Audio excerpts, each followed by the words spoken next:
చిట్లింది అనుకో పంచి నీకే ఏది జాను గ్యాస్ ఏమన్నాడు ఏమన్నా కరెక్ట్ రాలేదనుకో మూతంతా పగలగొట్టట్లే పక్కనేస్తా ఏం చేసుకుంటా చిట్లింది ఏం కాదు ఇది కొంచెం అవంతా తీయద్దు ఇట్లున్నా కానీ జాన్ చొట్టకు తీయద్దు జాన్ ఇట్లున్నా కానీ పర్వాలేదు ఓకేనా ఇప్పుడు చిట్లింది అనుకో దీని చేసేద్దాం ఓవర్ యాక్షన్ చేయొద్దు ఇది తీసుకొని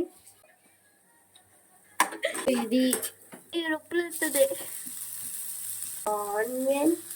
దాని తర్వాత క్యాప్సికమ్ మిక్స్ చేసి ఆయిల్ తక్కువ అయింది మాడి నేను అప్పుడే చొప్పినా నీకు నేను వేస్తానంటే ఫ్రెండ్స్ ఈ మాడికి నేను అప్పుడే చొప్పినాను ఫ్రెండ్స్ అబ్బా మంచి చిట్లుతాను ఏంటి ఉండిపోతా వేటి